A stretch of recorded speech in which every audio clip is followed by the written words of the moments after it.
कैसे हो आप सभी। Once again welcome to my YouTube channel knowledge Adda. तो आज के वीडियो में हम लोग रेस्पिरेटरी सिस्टम का लेक्चर नंबर 3 देखने जा रहे हैं। लेक्चर नंबर 3 जिसका नाम है सरीसृप का श्वसन तंत्र, जिसे हम लोग कहते हैं रेस्पिरेटरी सिस्टम ऑफ रेप्टाइल्स। मतलब जितने भी रेप्टाइल्स वर्ग के जितने भी एनिमल्स हैं उनके हम लोग रेस्पिरेटरी सिस्टम के बारे में डिस्कस करेंगे विथ डायग्राम।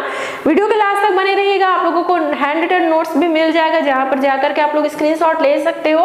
इसके अलावा अगर आप इस चैप्टर के या फिर बीएससी जूलॉजी किसी भी टॉपिक को देखना चाहते हो तो नॉलेज अड्डा के नाम से या फिर लायन बैच के नाम से सर्च करें, आपको यूट्यूब पर मिल जाएंगे। इसके अलावा बहुत सारे चैनल का लिंक आपको नीचे डिस्क्रिप्शन बॉक्स में भी मिल जाएगा, तो आप लोग चेक जरूर करें। चलिए स्टार्ट कर लेते हैं हम लोग आज का वेरी इजी टॉपिक जिसका नाम है रेस्पिरेटरी सिस्टम ऑफ रेप्टाइल। तो यहाँ पर रेप्टाइल ग्रुप के अंतर्गत जो यूरोमेस्टिस का आते हैं उसके हम लोग एग्जाम्पल के थ्रू इसे समझेंगे। यूरोमेस्टिस का आप यहाँ पर डायग्राम देख सकते हो। इससे पहले जब मैंने आप लोगों को डाइजेस्टिव सिस्टम के बारे में बताया था तब भी मैंने आप लोगों को यही एग्जाम्पल लेकर के बताया था यूरोमेस्टिस का। तो देखिए यूरोमेस्टिस जिसे हम लोग इंडिया में ज्यादातर हम लोग छिपकली के नाम से इसे जाना जाता है ना।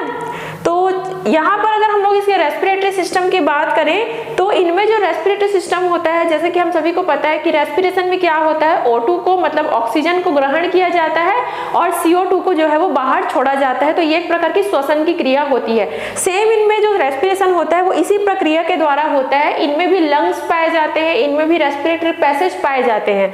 तो यहाँ पर देखिए जो भी पॉइंट मैं बताते जा रही हूँ आप लोग नोट करते जाना। तो बहुत सिंपल सी बात है, अगर हम इनके रेस्पिरेटरी सिस्टम की बात करें तो इनमें जो है वो श्वसन पथ होता है, मतलब इनमें पैसेज होता है और इनमें लंग्स होता है। इन्हीं लंग्स में O2 और CO2 का जो है वो एक्सचेंज होता है ना। जैसे कि हम मनुष्यों में होता है, मैमल्स में होता है, वैसा ही सेम रेप्टाइल्स वर्ग के जितने भी प्राणी आते हैं, जैसे हम लोग यहाँ पे यूरोमेस्टिस देख रहे हैं, उनमें भी इसी प्रकार का श्वसन पाया जाता है। ठीक, अगर हम इनके ऑर्गन की बात करें तो इनके रेस्पिरेटरी सिस्टम में दो मुख्य भाग पाए जाते हैं जिसका हम लोग डिटेल में यहाँ पर स्टडी करेंगे। सबसे पहला होता है श्वसन पथ, रेस्पिरेटरी पैसेज जिसे हम लोग कहते हैं। तो श्वसन पथ के अंतर्गत क्या क्या आता है वो सारा मैं आप लोगों को विथ डायग्राम बताऊंगी। सेकंड नंबर में है श्वसन अंग जिसे हम लोग कहते हैं रेस्पिरेटरी ऑर्गन। तो ये दोनों के बारे में हम लोग यहाँ पर डिटेल में स्टडी करेंगे। वीडियो के लास्ट तक बने रहिएगा। तो चलिए हम लोग इस टॉपिक को और भी डिटेल से समझ लेते हैं जिसका नाम है रेस्पिरेटरी सिस्टम ऑफ रेप्टाइल्स। तो यहाँ पर हम लोग सबसे पहले देख लेते हैं रेस्पिरेटरी सिस्टम का डायग्राम यूरोमेस्टिस का। आप यहाँ पर स्क्रीनशॉट ले लीजिएगा क्योंकि ये जो डायग्राम है अगर आपके एग्जाम में क्वेश्चन आता है तो आप लोग इस डायग्राम को जरूर बनाना। यहाँ पर जो आप डायग्राम देख रहे हो वो लंग्स का है, इसके बारे में मैं पूरा आप लोगों को भी डिटेल में बताऊंगी। और साथ ही साथ यहाँ पर जो आप सेकंड डायग्राम देख रहे हो वो रेस्पिरेटरी पैसेज का डायग्राम है, मतलब श्वसन पथ का है ना। चलिए हम लोग एक एक करके स्टार्ट करते हैं। तो यहाँ पर देखिए जो पॉइंट मैंने लिखा हुआ है उसे नोट कर लेना। सबसे पहला आता है नॉस्ट्रिल, जैसे ना हमारे नोज होते हैं ना उसी प्रकार इनमें नासा छिद्र पाए जाते हैं, नॉस्ट्रिल पाए जाते हैं। तो चलिए मैं सबसे पहले पोजीशन बता देती हूँ कि इनमें नॉस्ट्रिल कहाँ पर पाए जाते हैं। तो यहाँ पर जो मैं आप लोगों को नॉस्ट्रिल के बारे में बताने वाली हूँ वो एक प्रकार का रेस्पिरेटरी पैसेज है। पैसेज मतलब पथ, मतलब आप लोग क्या समझते हो, एक रास्ता जिसके थ्रू जो एयर है वो क्या होता है लंग्स में प्रवेश करता है। तो लंग्स में कोई भी एयर O2 ऑक्सीजन प्रवेश करने से पहले वो किसी पथ से होकर के गुजरेगा, है ना, पैसेज से होकर के गुजरेगा। तो जो पैसेज है उसका सबसे मेन स्टार्टिंग पॉइंट होता है नॉस्ट्रिल। जैसे हमारे शरीर में अगर हम लोग देखें तो हम लोग सांस कैसे लेते हैं, अपने नाक के थ्रू सांस लेते हैं ना, वैसे ये जो भी यूरोमेस्टिस को होते हैं वो नॉस्ट्रिल मतलब नासा छिद्र के थ्रू वो क्या करते हैं, ऑक्सीजन को ग्रहण करते हैं। तो चलिए मैं आप लोगों को थोड़ा सा पोजीशन बताती हूँ कि जो नॉस्ट्रिल है वो कहाँ पर पाए जाते हैं। तो यहाँ पे यूरोमेस्टिस के डायग्राम को थोड़ा सा ध्यान में देखोगे, ध्यान से देखोगे तो देखिए यहाँ पर जो इनका माउथ होता है उनके जस्ट ऊपर ये छेद टाइप से पाए जाते हैं, दो छेद पाए जाते हैं जिसे क्या कहा जाता है, नॉस्ट्रिल कहा जाता है, या फिर इसे हम लोग बाह्य नासा छिद्र या फिर एक्सटर्नल नॉस्ट्रिल भी हम लोग कहते हैं। और इसी नॉस्ट्रिल के थ्रू, इसी छिद्र के थ्रू जो यूरोमेस्टिस को होते हैं वो ऑक्सीजन को क्या करते हैं, इनहेल करते हैं। ठीक, चलिए इसके बारे में थोड़ा सा डिटेल में हम लोग देखते हैं नासा छिद्र के बारे में। सबसे पहला पॉइंट तो ये लिखोगे आप लोग कि ये मुंह के ऊपर, माउथ के जस्ट ऊपर, जैसे हमारे माउथ के ऊपर नोज पाए जाते हैं वैसे सेम उनके माउथ के ऊपर नासा छिद्र पाए जाते हैं। सेकंड बात ये है कि जो नासा छिद्र है वो अंदर से एक नेजल सैक के पास खुलता है जिसे हम लोग नासा कक्ष कहते हैं, या फिर ये कह लीजिए कि जो नॉस्ट्रिल होते हैं, जो नासा छिद्र होता है वो अंदर जाकर के एक नेजल सैक पे खुलते हैं, है ना। अगला है ये जो नेजल सैक होते हैं वो एक प्रकार से म्यूकस मेम्ब्रेन या श्लेष्म झिल्ली से बना होता है। ये 3 पॉइंट इसमें आप लोग लिख देना। नॉस्ट्रिल के बारे में, है ना। चलिए आगे हम लोग इसके पैसेज में दूसरा पॉइंट हम लोग देखते हैं, जिसे हम लोग क्या कहते हैं, लैरिंग्स कहते हैं। आप यहाँ पर देख सकते हो, ये वाला डायग्राम आप लोग ध्यान देना।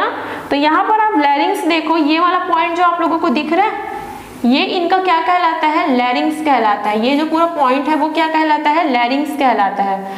और नासा छिद्र के जो नेजल सैक होते हैं, नासा छिद्र के बाद आता है नेजल सैक, और नेजल सैक के जस्ट बाद आता है इनका लैरिंग्स। अगर हम लोग इस पोजीशन में बात करें तो इनके गर्दन के पास, ये वाला जो हिस्सा है ना, इनके गर्दन के पास क्या होता है, लैरिंग्स पाया जाता है। ये एक प्रकार से श्वसन पथ ही कहलाता है। जो भी उन लोग ऑक्सीजन ग्रहण कर रहे हैं वो नासा छिद्र मतलब जो नॉस्ट्रिल है, उसके बाद नेजल सैक में आता है, नेजल सैक के बाद वो किस में आता है, लैरिंग्स में आता है। तो ये डायग्राम आप देख लेना।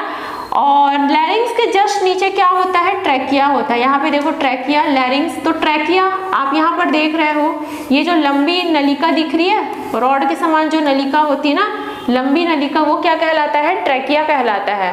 और ये भी रेस्पिरेटरी पैसेज के अंतर्गत आता है। आप यहाँ पर ध्यान देना, ये जो ट्रैकिया है उनमें काफी सारे ट्रैकियल रिंग पाए जाते हैं। अब ये रिंग क्यों पाए जाते हैं भाई, ट्रैकियल रिंग, ताकि जो ट्रैकिया है वो सीधा रहे, मतलब चिपके मत। अगर इस टाइप से रिंग इसमें नहीं पाया जाएगा तो ये जो ट्रैकिया है वो क्या हो जाएगा, एक दूसरे से चिपक जाएगा। तो ये अच्छे से स्ट्रेट रहे, चिपके मत एक दूसरे से, इसलिए इसमें क्या पाया जाता है, ट्रैकियल रिंग्स पाए जाते हैं, है ना। तो जो भी ऑक्सीजन है वो नॉस्ट्रिल के थ्रू नेजल सैक में आता है, नेजल सैक के थ्रू लैरिंग्स में आता है, लैरिंग्स के थ्रू कहां पर चला जाता है, ट्रैकिया पर चला जाता है। यहाँ तक आपको क्लियर हुआ। तो ये जो मैं आप लोगों को तीन चीज बताई, नॉस्ट्रिल, लैरिंग्स और ट्रैकिया, ये जो यूरोमेस्टिस हैं उनके रेस्पिरेटरी पैसेज के अंतर्गत आते हैं, श्वसन पथ के अंतर्गत आते हैं। ये एक प्रकार का मार्ग होता है ना। अब जैसे ही ट्रैकिया एंड होता है, यहाँ से जो ट्रैकिया है वो कहाँ पर आकर के खुलता है, ब्रोंकाई में आकर के खुलता है। यहाँ पर देखो, अब ये जो पॉइंट है ना, ये जो वाला डायग्राम है, इसको आप लोग थोड़ा यहाँ पर डिटेल में समझो। देखिए, सबसे पहले हम लोग क्या पढ़े, लैरिंग्स पढ़े। ये वाला हिस्सा क्या है, हो गया इसका लैरिंग्स हो गया। लैरिंग्स के बाद क्या है, ट्रैकिया है, ट्रैकियल रिंग पाए जाते हैं। अब जो ट्रैकिया है आगे चल करके दो भागों में बट जाते हैं। यहाँ तक तो इनका ट्रैकिया आ चुका था, है ना, यहाँ तक ट्रैकिया है। अब ट्रैकिया के आगे ये क्या पाया जाता है, ये दो भागों में ऐसे ट्रैकिया बढ़ जाते हैं और इस प्रकार से आजू बाजू दो लंग्स पाए जाते हैं, कुछ इस तरीके से। तो इस डायग्राम में आप लोग और अच्छे से समझ सकते हो। जो ट्रैकिया है वो आगे चल करके दो भागों में विभाजित हो जाते हैं। पहला भाग होता है लेफ्ट ब्रोंकस, मतलब ये वाला पार्ट, और दूसरा होता है राइट ब्रोंकस, है ना। तो ये दो भागों में बढ़ जाते हैं। अब ये रेस्पिरेटरी पैसेज एंड हो चुका है। अब हम लोग जो मेन रेस्पिरेटरी ऑर्गन है जिसका नाम है लंग्स, जिसे हम लोग कहते हैं क्या, फेफड़ा, इस फेफड़े के बारे में हम लोग डिस्कस करेंगे, जो कि रेस्पिरेटरी ऑर्गन के अंतर्गत आते हैं। और जो ये लंग्स होते हैं वही मेन रेस्पिरेटरी ऑर्गन होते हैं जहां पर O2 और CO2 मतलब ऑक्सीजन और कार्बन डाइऑक्साइड का क्या होता है, एक्सचेंज होता है। ठीक है गाइस, चलिए लंग्स के बारे में हम थोड़ा सा देख लेते हैं इसको डिटेल में। थोड़ा सा मैं जूम करती हूँ यहाँ पर। सबसे पहले अगर हम पोजीशन की बात करें तो ये जो लंग्स होते हैं वो कहाँ पर पाए जाते हैं, यूरोमेस्टिस की थोरैसिक कैविटी में पाए जाते हैं। थोरैसिक कैविटी को हिंदी में क्या बोलते हैं, वक्षी गुहा, मतलब उनके जो वक्ष स्थल है वहां पर ये जो दोनों लंग्स है वो पाए जाते हैं। या ये हम कहें कि इनके जो हार्ट होते हैं, जो यूरोमेस्टिस के जो हार्ट होते हैं उनके आजू बाजू left lung and right lungs जो है वो प्रेजेंट होते हैं। ठीक, अब देखिए थोड़ा सा अगर हम लोग इसके अंदर जाएं लंग्स के, तो इनमें बहुत सारी कुपिकाएं पाई जाती है। कुपिकाएं मतलब कुछ इस तरीके से संरचना होती है, और इन कुपिकाओं में इसे हम लोग क्या बोलते हैं, एल्वोली भी कहा जाता है। हिंदी में हम लोग इंग्लिश में इसे हम लोग क्या बोलते हैं, एल्वोली, है ना। तो ये जो कुपिकाएं होती हैं उनमें ब्लड कैपिलरीज का जाल बिछा होता है, मतलब काफी सारी रक्त केशिकाएं होती है जिनमें ब्लड क्या होते रहते हैं, फ्लो होते रहते हैं। अब जैसे ही जो ऑक्सीजन है वो नॉस्ट्रिल के थ्रू, लैरिंग्स के थ्रू, ट्रैकिया के थ्रू, देन ब्रोंकस के थ्रू, जैसे ही वो पैसेज से होते हुए लंग्स में एंटर करते हैं, क्या चीज, जो भी एयर है, जो भी ऑक्सीजन है, तो उन ऑक्सीजन को इन कुपिकाओं में जो ब्लड कैपिलरीज है, मतलब जो रक्त केशिकाएं हैं, उनके द्वारा क्या कर लिया जाता है, ग्रहण कर लिया जाता है। किसको, O2 को, ऑक्सीजन को। यहाँ पर देखिए, अब यहाँ से जो भी ऑक्सीजन आ रहा है उसे इन कैपिलरीज के द्वारा, इन ब्लड कैपिलरीज के द्वारा क्या कर लिया जाता है, एक्सचेंज कर लिया जाता है, या यूं कहें हम लोग इनके द्वारा ग्रहण कर लिया जाता है।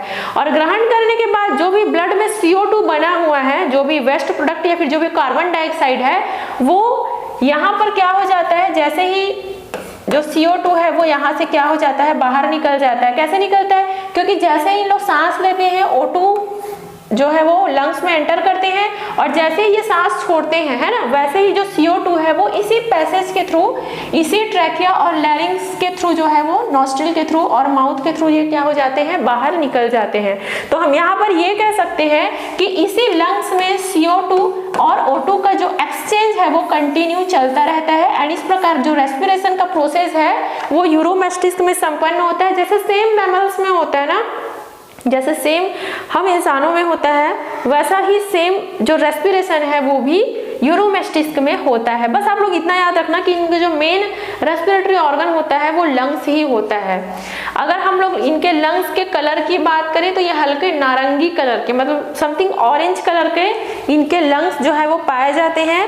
लचीले थैले के समान होते हैं, है ना, जैसे सांस लेते हैं जो लंग्स होता है वो एक्सपेंड हो जाता है, मतलब एकदम फैल जाता है, और जैसे ये सांस को बाहर छोड़ते हैं वैसे ही ये क्या हो जाते हैं, सिकुड़ जाते हैं। मतलब इस प्रकार से लंग्स का जो शेप है वो, इनका जो आयतन है, मतलब इनका जो वॉल्यूम है वो सांस लेने और छोड़ने के हिसाब से जो है वो कम ज्यादा होते रहता है। ठीक है गाइस, तो इतना आप लोगों को समझ में आया है ना। तो अगर ये क्वेश्चन एग्जाम में आता है तो मेन आप लोगों को ये डायग्राम अच्छे से बनाना है, और अगर इस डायग्राम को आप अच्छे से बना लिए तो आधे से ज्यादा जो भी पॉइंट है वो तो आप लोग लिख ही लोगे, है ना। मेन आपका डायग्राम है। तो आई होप आप लोगों को आज का टॉपिक समझ आया होगा। चलिए आप लोग अब नोट्स का स्क्रीनशॉट ले लीजिए। वैसे छोटा सा ही टॉपिक था, ज्यादा लंबा टॉपिक नहीं था, और 3 से 4 पेज का ही इसका मैंने नोट्स प्रिपेयर किया हुआ है, जिसका आप लोग स्क्रीनशॉट ले सकते हो गाइस। और इसका जो भी मैकेनिज्म है ना, जो भी क्रिया विधि है वो भी मैंने लिख दिया है, ताकि आप लोगों के लिए इजी हो जाए इसको याद करना। एंड आई होप आज का वीडियो आप लोगों के लिए हेल्पफुल रहा होगा। इसके बाद हम लोग बर्ड्स के, मतलब जो पक्षी होते हैं उनके रेस्पिरेटरी सिस्टम के बारे में डिस्कस करेंगे। आई होप आप लोगों को आज का वीडियो पसंद आया होगा, मुझे कमेंट करके जरूर बताना। एंड इसी तरीके के वीडियो के लिए चैनल को लाइक शेयर सब्सक्राइब जरूर करें। मिलते हैं नेक्स्ट वीडियो में। Thank you so much guys for watching.